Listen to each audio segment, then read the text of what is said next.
말씀 보겠습니다. 전도서 5장 12절 말씀입니다. 같이 읽겠습니다. 노동자는 먹는 것이 많든지 적든지 잠을 달게 자거니와 부자는 그 부요함 때문에 자지 못하느니라. 아멘. 전도서 5장 12절 말씀, 달콤한 잠을 주시는 주라는 제목으로 말씀 보도록 하겠습니다. 신자는 부하기를 탐하지 않고 주를 따라 살아갑니다. 왜요? 부하기를 탐하는 자마다 근심하며 살게 될 것을 잘 알기 때문입니다. 오늘 본문을 통해서 이에 대해 함께 살펴보도록 하겠습니다. 오늘 전도자는 노동자는 먹는 것이 많든지 적든지 잠을 달게 자거니와 부자는 그 부요함 때문에 자지 못한다고 말합니다. 이것을 타번역본에서는 일하는 사람은 먹는 것이 적든 많든 단잠을 자나 부자는 그의 풍부함 때문에 잠을 이루지 못한다 라고 번역하고 있습니다. 본문은 잠을 달게 자는 노동자와 잠들지 못하는 부자를 대조하면서 재물이 평안을 주지 못함을 강조하고 있습니다.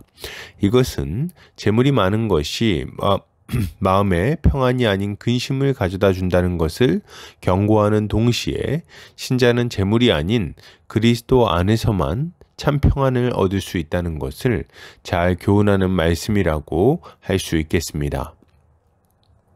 본문은 노동자는 먹는 것이 많든지 적든지 잠을 달게 자거니와 부자는 그 부요함 때문에 자지 못한다고 말합니다.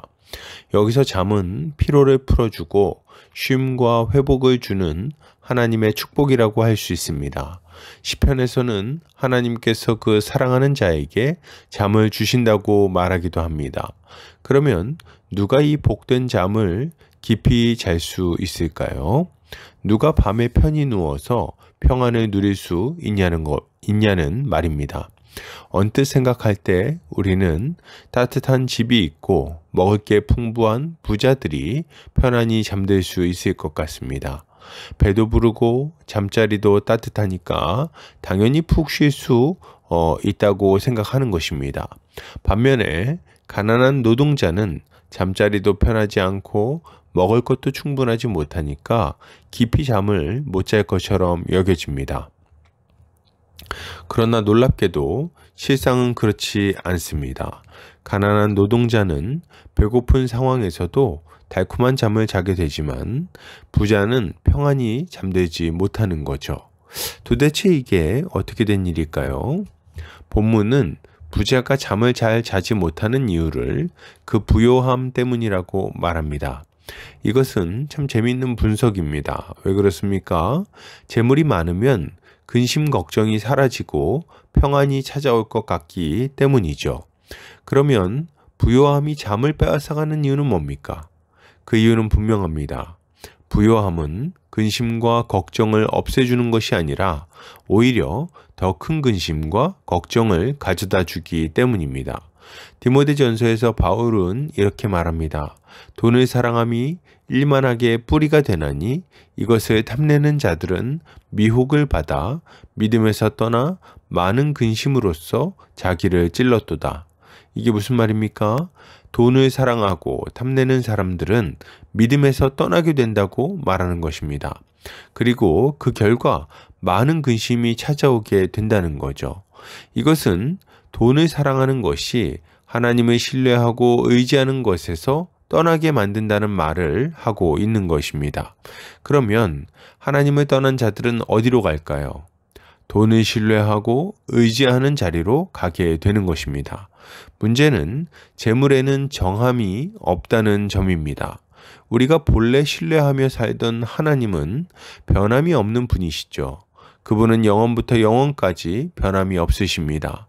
언제나 그 자리에서 언제나 같은 모습으로 일하십니다.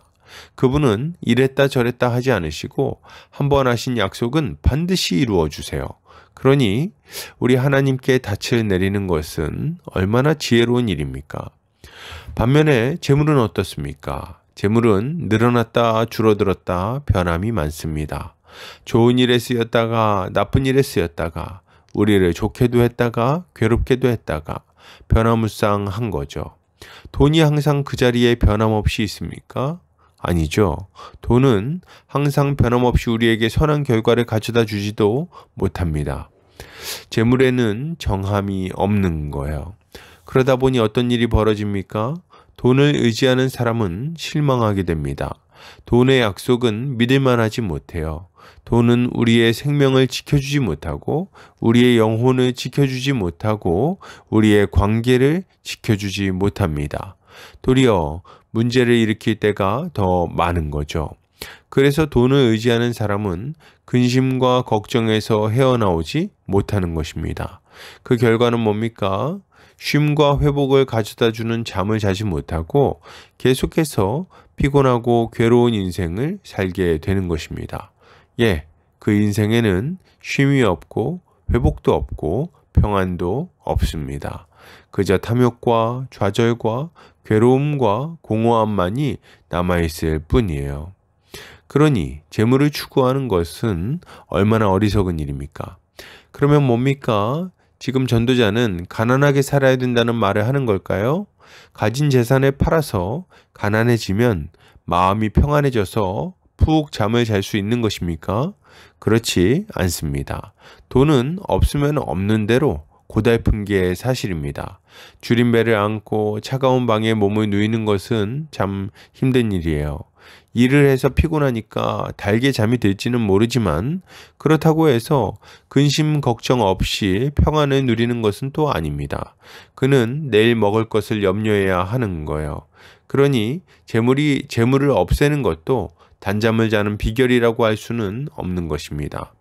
그러면 어떻게 합니까? 우리가 이 고달픈 인생 중에 쉼을 누릴 수 있는 길은 없는 것입니까? 우리는 참으로 단잠을 자며 평강을 누릴 수 없는 걸까요? 그렇지는 않습니다. 자비로우신 하나님은 고달픈 인생을 살아가는 우리를 불쌍히 여기셔서 우리를 쉬게 하실 평강의 왕을 보내주셨습니다. 그분이 누구십니까? 예, 안식일의 주인이신 예수 그리스도십니다. 이 땅에 오신 주님은 말씀하십니다. 수고하고 무거운 짐진 자들아 다 내게로 오라. 내가 너희를 쉬게 하리라. 예, 주님은 우리를 쉬게 하시는 분이십니다. 주님은 우리의 영혼을 먹이시고 생수를 마시게 하시고 피곤한 우리에게 참된 쉼과 회복을 가져다 주시죠. 주님은 자신을 믿는 자들의 마음에 평강을 가져다 주심으로 피곤한 영혼이 단잠을 자게 하시는 것입니다.